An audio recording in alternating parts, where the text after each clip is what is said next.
छत्रपती शिवाजी महाराजांचे शूर मावळे अर्थातच स्वामीनिष्ठ फिरंगोजी नरसाळा, हो स्वामीनिष्ठ फिरंगोजी नरसाळा यांच्याविषयी आपण माहिती मिळवणार आहोत. चाकण 84 हा खरं म्हणजे शहाजी राजांच्या जहागिरीचाच भाग बरं.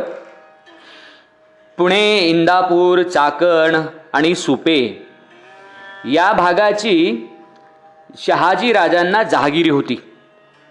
परंतु जहागिरी जेव्हा दिली जात असे तेव्हा त्या जहागिरीत येणारे गड किल्ले हे सरकारी मालकीचे असत. किल्ल्यावर त्या सरकारची शिबंदी असे. चाकणचा संग्रामदुर्ग हा आदिलशाहीच्या ताब्यात होता. हा गड म्हणजे मातीची तटबंदी असलेली गडी होती. आदिलशहाकडून त्यावर 600 ते 800 शिबंदी असे. या गडीचे किल्लेदार होते फिरंगोजी नरसाळा. गडापेक्षाही कणखर भक्कम छातीचा किल्लेदार. शिवाजी राजे स्वराज्याचा विस्तार करीत होते. एक एक गड घेत स्वराज्य वाढवीत होते तेव्हाची गोष्ट सांगतोय. महाराजांचं लक्ष चाकणच्या संग्राम दुर्गाकडे गेलं. त्यांना वाटलं हा गड स्वराज्यात यायला हवा. पण कसा यावा? कारण महाराजांनी फिरंगोजी बद्दल ऐकलं होतं. माणूस खूप हुशार आहे, निदळ्या छातीचा आहे, मर्द मराठा आहे, त्याचा स्वभाव भोळा आहे, छलकपट त्याला जमत नाही वगैरे वगैरे. आणि महाराजांनी ठरविलं काय, फिरंगोजींची भेट घ्यावी. एका सकाळी महाराज आपली निवडक 50 मावळ्यांची तुकडी घेऊन चाकणच्या गडीवर पोहोचले देखील. महाराजांनी पहारेकऱ्यास फिरंगोजींना वर्दी देण्यास सांगितलं आणि काही वेळानं पहारेकरी परत आला आणि म्हणाला, गडकऱ्यांनी तुम्हास भेटीची वेळ दिली आहे, आपण आत जाऊ शकता. महाराजांनी आपल्या मावळ्यांना गडी बाहेर थांबण्यास सांगितलं आणि ते आत गेले. समोरून आपला फेटा सांभाळत घाईघाईनं फिरंगोजी सामोरं येताना दिसले. फिरंगोजीच्या भोळ्या चेहऱ्यावर भले मोठं प्रश्नचिन्ह दिसत होतं बरं. राजे सकाळीच कशासाठी आले असावेत हे मात्र फिरंगोजींना कळतही नव्हतं. फिरंगोजींच्या भारदस्त देहाप्रमाणे त्यांचा वाडाही भारदस्तच होता. सदरेवर येताच फिरंगोजींनी राजांना आसनावर बसण्याची विनंती केली. उतावीळपणा फिरंगोजी म्हणाले, राज, आज राम प्रहरीच या गरीबाकडं काय काम काढलं ते अगोदर सांगा. अहो, जीव नुसता टांगणीला लागलाय पा. फिरंगोजी, तुम्ही आपली माणसं, त्यात वडीलधारी, भेटावं वाटलं. राजे म्हणाले.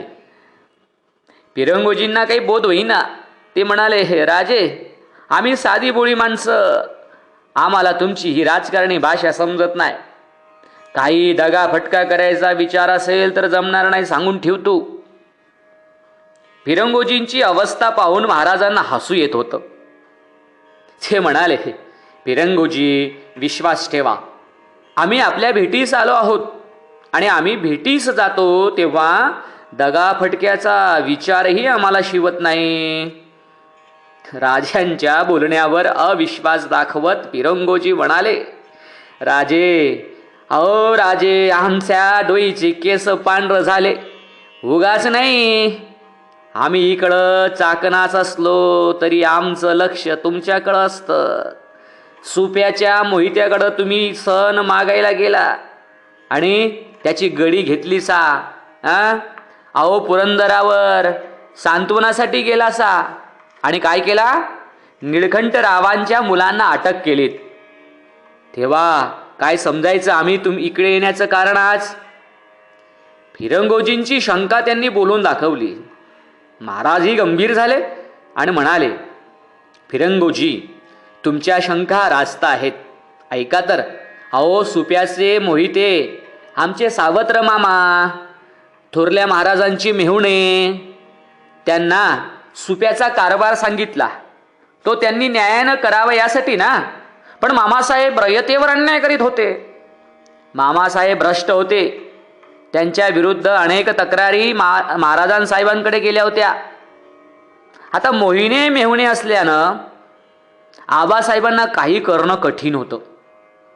म्हणून आबासाहेबांनी आमच्यावर ती कामगिरी सोपवली. आम्ही मामासाहेबांना खूप समजाविलो, पण मामासाहेब ऐकेनात. तेव्हा आमचा नाईलाज झाला. हां, आणि मग पुरंदरच्या निळकंठरावांचं काय झालं? हां, महाराज म्हणाले, बघा सांगतो. अहो निळकंठरावांचा आणि आबासाहेबांचा जुना स्नेह. अहो याच नात्यानं आम्ही निळकंठरावांच्या मृत्यूनंतर त्यांच्या मुलांना भेटायला गेलो. तर काय, केवळ त्यांचं सांत्वन करणं हाच आमचा उद्देश होता. पण ते पाहतो तो तीनही मुलं आपापसात भांडत आहेत. नशा करून एकमेकांचे मुडदे पाडण्याचा प्रयत्न करीत आहेत. अहो अशानं पुरंदर सारखा गड राहील का जाईल? फिरंगोजी, तुम्ही सांगा आम्ही काय करायला आहोत? तरी सुद्धा अहो आम्ही गड ताब्यात घेताना त्या मुलांच्या चरितार्थाची सोय लावली. त्यांना गळाखाली वतनं दिली. फिरंगोजी, आम्हाला ही आपापसातली भांडणं परवडणारी नाहीत. आपल्या मराठ्यांचा स्वभावच आहे. काय, भावाशी वीतभर जमिनीसाठी वैर, खून, मारामार्या आणि तीचभर वतनासाठी यवनांची लाचारी. हे कुठेतरी थांबायला हवं. आणि त्यासाठी आम्ही हे स्वराज्याचं व्रत घेतलं आहे. त्यात आम्हाला तुमची साथ हवी आहे. फिरंगोजीच्या राजाच्या बोलण्यानं भारले होते. राजाचे विचार त्यांना पटत होते. त्यांनी आपल्या मनातील शंका विचारलीच. राजे, तुम्ही हा स्वराज्याचा डाव मांडलासा. अहो पण चौफेर यवनांच्या सत्ता. हत्तीनं पायाखाली मुंगी चिरडावी तसं हे मुजोर यवण तुम्हाला चिरडतील, भीती नाही वाटत? राजे हसले आणि म्हणाले, फिरंगोजी, अहो तुम्ही आजवर अनेक लढायात भाग घेतला असेल. तेव्हा गनिमाची समशेर तुमच्या छातीत घुसून तुमचा शेवट होईल ही भीती नाही वाटली कधी? घरात लपून बसलो तर जीव तरी वाचेल असा विचार कधी आला तुमच्या मनात? नाही ना. अहो तसंच आहे आमचं. आमचा डाव यशस्वी झाला तर रयतेचं राज्य येईल, रयत सुखी होईल. आणि डाव फसला तर काय, हा एक शिवाजी नष्ट होईल. आम्ही आमचा जीव डावात लावला आहे. तुम्हाला तुमच्या जीवाची काळजी वाटत असेल तर नका येऊ आमच्या बरोबर. बसा लपून घरात, आमचा आग्रह नाही. राजांच्या शेवटच्या वाक्यानं फिरंगोजी कळवळले. त्यांच्या काळजालाच राजांनी हात घातला. ते म्हणाले, फिरंगोजी म्हणाले, राजे, आम्ही आमच्यासाठी नाही म्हणालो. आम्ही काय पिकलं पान कधीतरी गळून पडणारच. आम्हाला काळजी वाटते ती तुमची. तुमचे वय लहान पण समज मोठी बरं. फिरंगोजींनी आपले डोळे पुसले. कमरेची तलवार राजांच्या पुढे धरीत म्हणाले, राजा, आजपासून ही तलवार तुझी, हा गड तुझा, हा फिरंगोजी सुद्धा तुझा. आता बिनघोर झालो. राजे, चला आजच्या आज तुमच्या मातेला भेटूया, तिचे आशीर्वाद घेऊया. चला. फिरंगोजी आणि राजे गडाच्या मुख्य दरवाजापाशी आले. फिरंगोजींना राजांची शिबंदी कुठेच दिसली नाही. त्यांनी आश्चर्यानं विचारलं, राजे, तुमची शिबंदी स्वार कुठे? राजे म्हणाले, फिरंगोजी, आमची शिबंदी गडाबाहेर थांबली आहे, आमच्याच आज्ञेनं. फिरंगोजींनी वडिलकीच्या नात्यानं सल्ला दिला, राजे, पुन्हा अशी चूक करू नका. अहो गडात आपला आणि आपल्या जीवाला काही दगाफटका झाला असता राजे म्हणाले, फिरंगोजी, आम्ही माणसं ओळखतो हो. दगा फटका करणारी तुमची जात नाही. आपल्या माणसांना भेटताना शिबंदीची काय गरज सांगा. फिरंगोजी आणि राजे रात्री उशिरा राजगडावर आले पहा.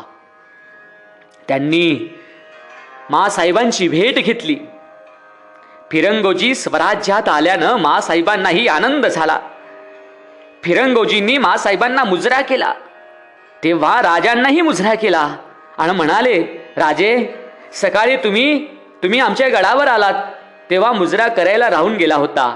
कारण तेव्हा आम्ही आदिलशाहीची चाकर होतो ना, मग मुजरा तुम्हाला कसा करणार. पण आता आम्ही तुमचे चाकर आणि म्हणून तुम्हाला आम्ही या ठिकाणी मुजरा करतोय. सारे हसले. दुसरे दिवशी फिरंगोजी स्वराज्याचे संग्रामदुर्गाचे किल्लेदार म्हणून परतले. जाताना भगवा ध्वज आणि शिबंदी घेण्यास विसरले नाहीत. विजापूरचा आदिलशहा शिवाजीवर खूप चिडला होता. त्यानं शिवाजीच्या बंदोबस्तासाठी फत्तेखानास पाठविलं. अफजल खानासारख्या बलाढ्य सरदाराची नेमणूक केली तरी त्याला यश येत नव्हतं. आता शिवाजीला संपायचाच या इराद्यानं त्यानं कर्नूलचा सिद्दी जोहरवर ही कामगिरी सोपवली. सिद्दी जोहरनं पन्हाळ्याला वेढा दिला. महाराज तेव्हा पन्हाळ्यावर होते.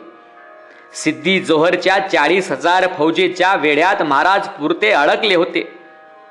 त्याच वेळी आदिलशहानं दिल्ली दरबाराकडेही मदतीची याचना केली. औरंगजेब महाधूर्त, त्यानं आदिलशहाला मदत करण्याऐवजी आपला मामा शाहिस्ते खान यास 1.25 लाख फौज देऊन स्वराज्यावर पाठविला. शाहिस्ते खान महाराष्ट्रात आला. त्याचा मुक्काम पुण्याला महाराजांच्याच लाल महालात होता हो. शाहिस्ते खानाच्या मनात शिवाजीचे गड घेण्याचा विचार होता. त्यानं जसवंत सिंहास सिंहगडावर पाठविलं आणि 25,000 फौज चाकणचा संग्राम दुर्ग घेण्यासाठी रवाना केलं. चाकणचा संग्राम दुर्ग ही मातीची गडी होती. सहज जिंकता येईल, पहिल्याच लढाईत अपयश नको, ही शाहिस्ते खानाची भावना होती. शाहिस्ते खान आपली 25,000 फौज घेऊन चाकणला आला. त्यानं फौजेला गडाकडे धाव घेऊन हल्ला करण्याची आज्ञा दिली. सेना भरधाव वेगानं किल्ल्याकडे धावू लागली. गडाच्या तटावरून फिरंगोजीच्या गस्तकऱ्यांनी ते दृश्य पाहिलं. फिरंगोजींच्या आज्ञेनं संग्रामगडावरून बाणांचा वर्षाव होऊ लागला. खानाची धावणारी फौज मागे हटू लागली. हा मराठ्यांच्या तिरंदाजीचा विजय होता. खानानं गडावर तोफांचा मारा करण्याची आज्ञा दिली खरी, परंतु गडाच्या तटबंदीवर खानाच्या तोफगोळ्याचा काहीच परिणाम होत नव्हता. अरे, मातीची असली तरी तटाची भिंत रुंद होती. तटावरून बैलगाडी जाऊ शकेल इतकी जाड भिंत होती. गडाच्या तटावरून खानाच्या तोफखान्यावर अचूक संधान होत होतं. खानाने फौजेला गडाला वेढा घालण्याची आज्ञा दिली. खानाला वाटलं गडातील अन्नसाठा संपल्यावर किल्लेदार फिरंगोजी शरण आल्याशिवाय राहणार नाही. चाकणची ही मातीची गडी मी एका दिवसात जमीनदोस्त करीन अशी खानाची वल्गना होती. याच गडीला वेढा देऊन बसण्याशिवाय खानापुढे पर्याय नव्हता. गडावर फक्त 800 मावळे होते हो, 800 मावळे. रोज रात्री त्यातील काही मावळे गडाबाहेर येऊन गड्यावर हल्ला करत. थोडी कापाकापी, थोडी लुटालूट करून मावळे गडावर जात असत. खानानं घातलेल्या वेड्याला 15 दिवस झाले, महिना झाला तरी गडाला साधे खिंडारही पाळणं खानाच्या 25,000 फौजेला जमलं नाही. खानाची 300च्या वर फौज नाहक गारद झाली होती हो, साधले काहीच नाही. इतक्यात गडावर आणि गडाभोवतीच्या वेढ्यात बातमी आली की शिवाजी महाराज सिद्दी जोहरच्या वेढ्यातून सुखरूप निसटले आहेत. या बातमीनं गडावर फिरंगोजींना आणि त्यांच्या मावळ्यांना आनंदाचं बरतं आलं. तर खानाच्या मनात आणि फौजेत धडकी भरली. आता हा शिवाजी गडावर रसद पुरवणार आणि गडातले अन्नधान्य संपेल ही आपली आशा मावळणार, ही खानाला भीती होती. शाहिस्तेखान 21 जून 1660 रोजी चाकणच्या गडीजवळ आला. त्याच्या जवळ 25,000 मोगली फौज होती. चाकणच्या मातीच्या गडीत फक्त 800 मावळे होते. खानाचे सरदार शमसुद्दीन खान आणि रायभान सिंह हे दोघे पराक्रमाची शर्त करीत होते. परंतु गडीवरच्या मावळ्यांचा प्रतिकार जबरदस्त होता. रोज दिवसभर युद्ध होत असं आणि रात्रीत सूर्यास्तानंतर युद्ध थांबवलं जाईल असे 55 दिवस चालू होतं हे युद्ध. शाहिस्तेखानाच्या आबरूचे धिंडवडे निघत होते. एवढी मोठी मोगली फौज, मातीची गडी आणि 55 दिवस झुंज, हे सारं औरंगजेबाला रुचणार नव्हतं. खानाची आबरू धुळीला मिळत होती. खानाच्या सुपीक डोक्यात एक कल्पना सुचली. छावणीपासून गडाच्या तटापर्यंत एक भुयार खणायचं आणि त्या बुरुजाखाली बारूद ठासून तटबंदी उडवून द्यायची, ही कल्पना त्याच्या डोक्यात आली आहे. खानानं लगेच ती कल्पना अंमलात आणायला सुरुवात केली. भुयार खणायला सुरुवात झाली. एका मातीच्या गडासाठी किती कष्ट करीत होता खान, लक्षात घ्या. फिरंगोजींना या कामाची कल्पना नव्हती. खानानं सुरुंगाला बत्ती देण्याची आज्ञा दिली. क्षणार्धात भयंकर स्फोट होऊन तटाला भलं मोठं खिंडाल पडलं. मोगली फौजा दीन दीन करीत गडाच्या दिशेनं धावत सुटल्या. खान खुशीत हुक्का पीत होता. आता काही क्षणात गड ताब्यात येईल याची त्याला खात्री होती. खान निर्धास्त झाला होता. झाल्या प्रकारानं फिरंगोजी आणि त्यांचे मावळे जराही डगमगले नाहीत. त्यांनी पुढे येणाऱ्या खानाच्या फौजेवर त्वेषानं हल्ला चढविला. भयंकर रणकंदन माजलं. प्रत्येक मावळा जीवाच्या करारानं लढत होता. मारू किंवा मरू नव्हे तर मारूच, ही प्रत्येकाची भावना होती. फिरंगोजीची तलवार तर सारखी करवार म्हणत होती. फिरंगोजी प्रथमच स्वराज्यासाठी लढत होते. त्यांचा जोश तरुणाला लाजवेल असा होता. गडाच्या तटाला खिंडार पडून 3 दिवस झाले तरी खानाचा एकही शिपाई गडात प्रवेश करू शकला नाही आणि राजांचा हेर गडावर आला. त्यानं फिरंगोजींना राजांचा निरोप सांगितले. राजे कुमक पाठवू शकत नव्हते. राजांनी गड खाली करून देण्याची आज्ञा केली. फिरंगोजींचा नाईलाज झाला. रातोरात गडावरच्या मावळ्यांनी पलायन केलं. खानाला पत्ताही नव्हता. दुसरे दिवशी गडावरून काहीच प्रतिकार होत नाही हे पाहून खान चक्रावला. खानाची फौज भीत भीत खिंडारातून गडात शिरून पाहतो तो गड संपूर्ण रिकामा झालेला. कालपर्यंत लढणारे मराठे अचानक गेले कुठे? काय भुताटकी झाली याचा खान विचार करीत बसला. कानाला संग्राम दुर्ग मिळाला, पण त्याची किंमत किती पडली हे तो खानच जाणो. 55 दिवस मातीची गडी लढवणारे फिरंगोजी राजांच्या समोर उभे राहिले. महाराजांनी त्यांचं पोट भरून कौतुक केलं. महाराजांनी फिरंगोजींना भूपाल गडाची किल्लेदारी सांगितली. त्यानंतरच्या काळात स्वराज्यात खूप घटना घडल्या. शाहिस्तेखानाने पुण्याची हालत बिघडवली होती. प्रजेचे अतोनात आर्थिक नुकसान केलं होतं. ते भरून काढण्यासाठी महाराजांनी सुरतेवर स्वारी केली. 6 जानेवारी ते 10 जानेवारी 1664 या 4 दिवसात महाराजांनी सुरतेची लूट केली. सुरतेची बेसुरत केली. सोने चांदी जवाहीर अशा करोडोंची माया स्वराज्यात आली. स्वराज्य श्रीमंत झालं. त्याच महिन्यात कर्नाटकात हौदीगिरी येथे शहाजीराजे शिकारेस गेले असता घोड्यावरून पडून त्यांचा अंत झाला. महाराजांना दुःख झालं. आऊसाहेब सती जायला निघाल्या होत्या. महाराजांना पितृ निधनाची वार्ता समजताच ते गडावर आले. त्यांनी महत् प्रयासानं महासाहेबांना सती जाण्यापासून परावृत्त केलं. साहेबांचं सौभाग्यलंकार उतरले गेले. याच वर्षी महाराजांनी सिंधुदुर्गाच्या बांधकामास सुरुवात केली. सुरतेत मिळालेली लूट सत्कारणी लागत होती. मार्च 1665 मध्ये मिर्झा राजे जयसिंह पुण्यात आले. अगणित फौज, अमर्याद पैसा आणि रसद घेऊन आलेल्या मिर्झा राजांनी महाराजांचा बिमोड करण्याचा निश्चय केला होता. त्यांच्यावर नजर ठेवण्यासाठी औरंगजेबानं खास दिलेर खान पठाणाची नेमणूक केली होती. औरंगजेबाचा कोणावरही विश्वास नसे. दिलेर खानाला महाराजांचे गडकोट घेण्याची घाई झाली होती. त्याचा विचार होता की शिवाजीची शक्ती त्याच्या किल्ल्यात आहे. किल्ले घेतले की शिवाजी आपोआप शरण येईल. मिर्झा राजे ज्येष्ठ अनुभवी असून उत्तम सेनानी होते.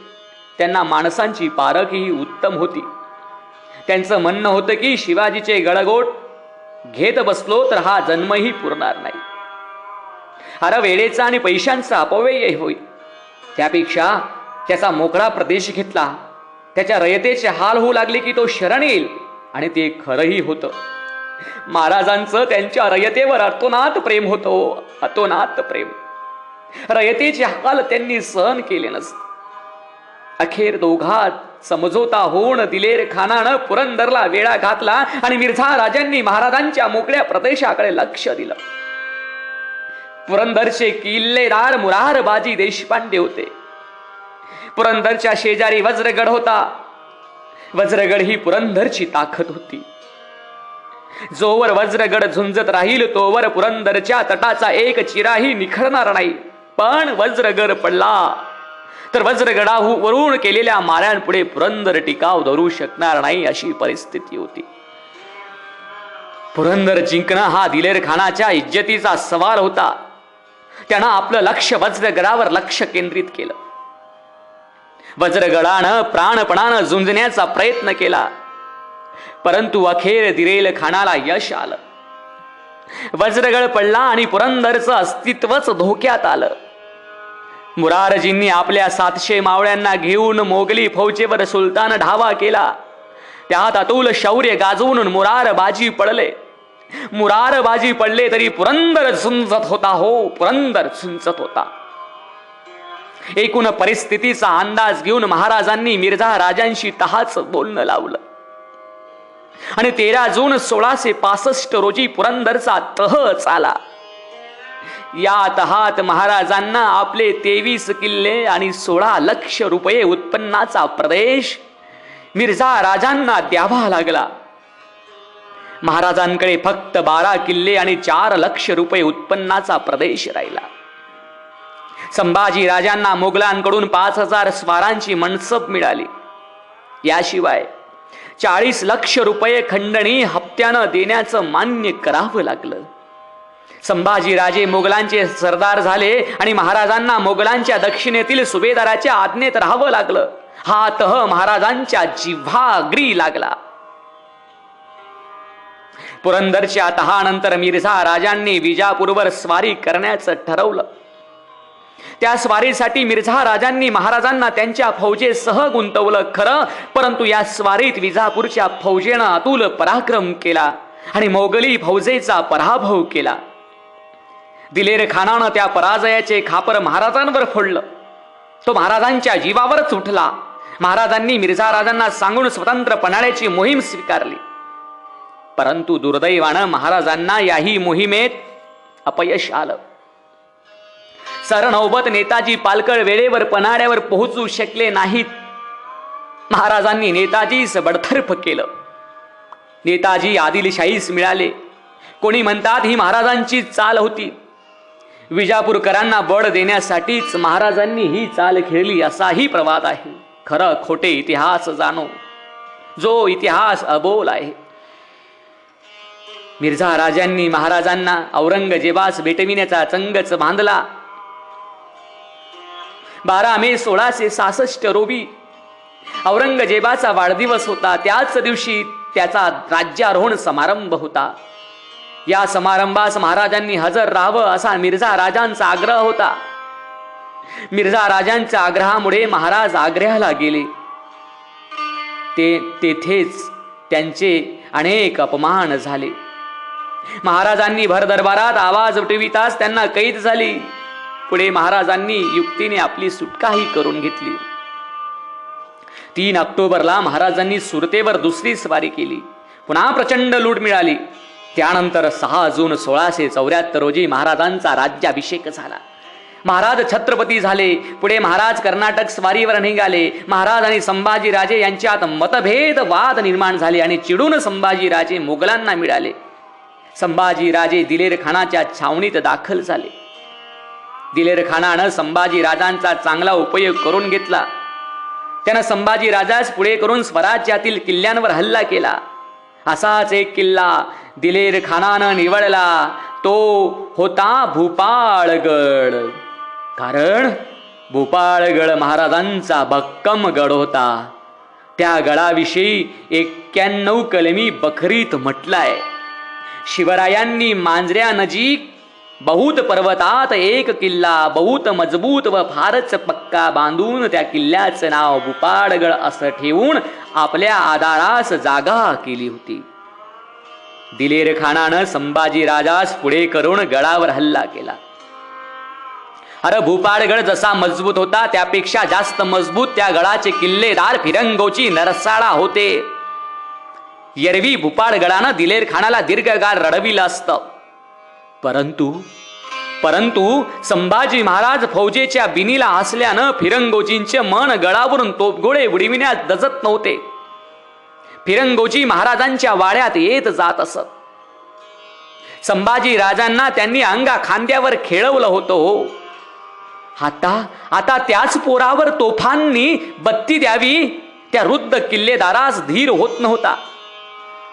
फिरंगोजींनी युवराजांमुळे दिलेर खानास भूपाळगड देऊन स्वतः महाराजांना भेटायला रायगडावर आले. महाराजांना फिरंगोजींच्या या कृतीने धक्का बसला. त्यांना फिरंगोजींचा राग आला. असेच इतर किल्ल्यांच्या बाबतीत घडत गेलं तर स्वराज्य टिकणार नाही. किल्लेदारांनी किल्ल्यांचं रक्षण करावं, मायेत गुंतू नये असं महाराजांना वाटत होतं आणि ते खरंही होतं. महाराज फिरंगोजींवर खूप चिडले. महाराजांनी फिरंगोजींना शिक्षा केली. म्हणाले, फिरंगोजी तुमचा गुन्हा अक्षम्य आहे. उद्या तुमचे अनुकरण सर्वच किल्लेदार करतील. दिलेर युवराजांना पुढे करून गडामागून गड घेत सुटेल. आणि महाराजांनी आज्ञा दिली, फिरंगोजींना उद्या सकाळी सूर्योदयापूर्वी तोफेच्या तोंडी द्या. त्या रात्री महाराजांना झोप लागली नाही. महाराजांच्या नजरेस पुढे फिरंगोजींची अनेक रूप दिसत होती हो. अरे आदिलशाहीचे किल्लेदार म्हणून चाकणच्या सम्राट त्या संग्रामगडाचं रक्षण करणारा फिरंगोजी, अरे आपल्या शब्दाखातर आजपासून हा फिरंगोजी तुमचा म्हणणारे फिरंगोजी शाहिस्तेखानाच्या 25,000 फौजे बरोबर आपल्या 800, अरे केवळ 800 मावळ्यांसह 55 दिवस संग्राम दुर्ग लढविणारे फिरंगोजी राजवाड्यावर आले की बाल संभाजीला पाठीवर घेऊन घोडा खेळणारे फिरंगोजी. अशी फिरंगोजींची अनेक रूप महाराजांना आठवत होती. महाराजांच्या मनात सारखा एकच विचार येत होता, आपण फिरंगोजींना सुनावलेली शिक्षा योग्य की अयोग्य. अरे शंभू राजांना अंगा कांद्यावर खेळवलेले फिरंगोजी शंभू राजांवर तोफ गोळा टाकू शकतील कसे? आपण फिरंगोजींच्या जागी असतो तर डागू शकलो असतो तोफ युवराजांवर. अशा विचारात महाराज रात्रभर जागे होते हो.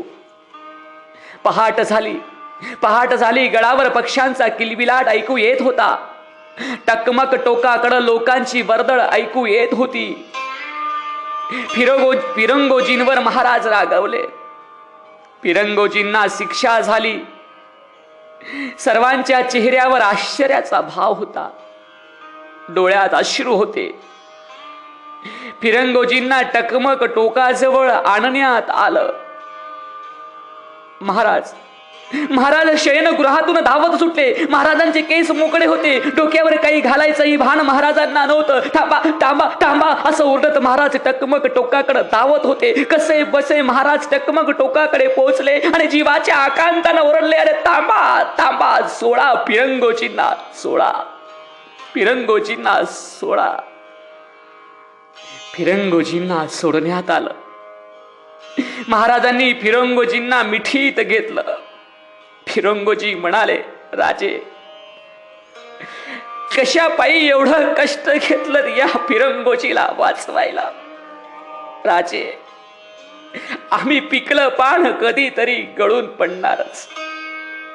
धोपेच्या तोंडी गेलो असतो तर तुम्हाला आशीर्वादच दिले असते, तुम्हाला आशीर्वादच दिले असते.